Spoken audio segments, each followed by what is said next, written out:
Thank you, Jumana. You started very well. Thanks. Your Majesties, Your Royal Highnesses, Excellencies, dear laureates and friends of the Prince Claus Fund. We are experiencing difficult and confusing times. In such circumstances, it is not an easy task to maintain one's composure, to put aside feelings of resentment and anger, to keep an open mind.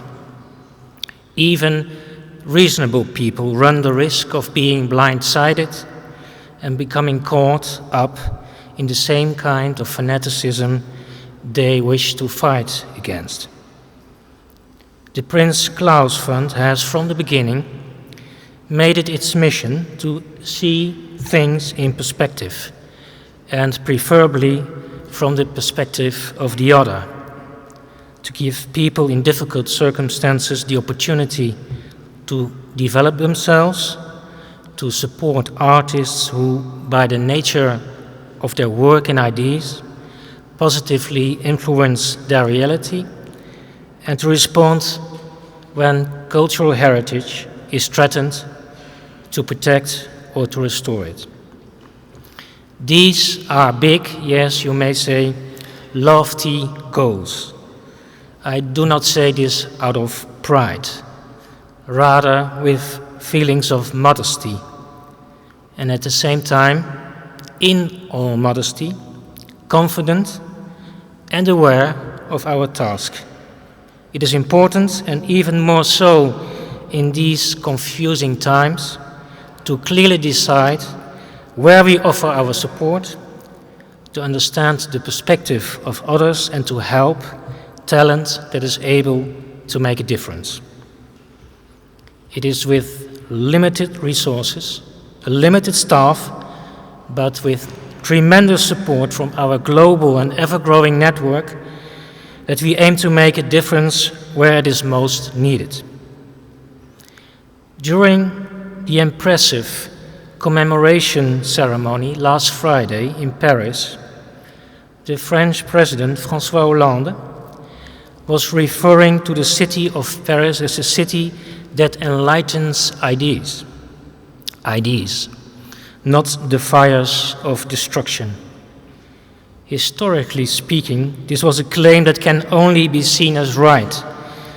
The President was talking, of course, about les Lumières, the Enlightenment, and other eras in history when Paris formed the nucleus of the free world and the center of world's thinking and creating.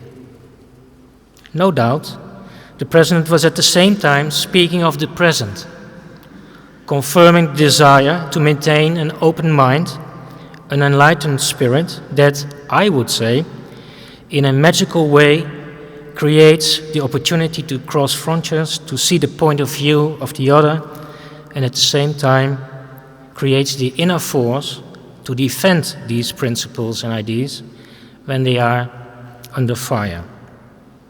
We know, thanks to the many people in our network, that there are many cities, many places, sometimes unknown, not heard of, often under all sorts of fire, where people create and connect, illuminate new worlds, enlighten their environment with art and ideas. It is with these people that we try to work. It is these people we proudly present today. Doing this, we are grateful for the support of the Dutch Ministry of Foreign Affairs, the Dutch Postcode, the Lottery, our sponsors and torchbearers, our advisors, and those who are engaged in our work. Let me be clear. You do not need to be a geopolitical strategist to realize that the need for supporting people who make a positive difference in these times is only increasing.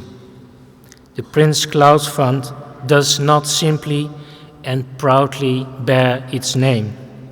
It bears forth an idea that culture, especially cultural interaction, helps people to see each other and not as essentially different.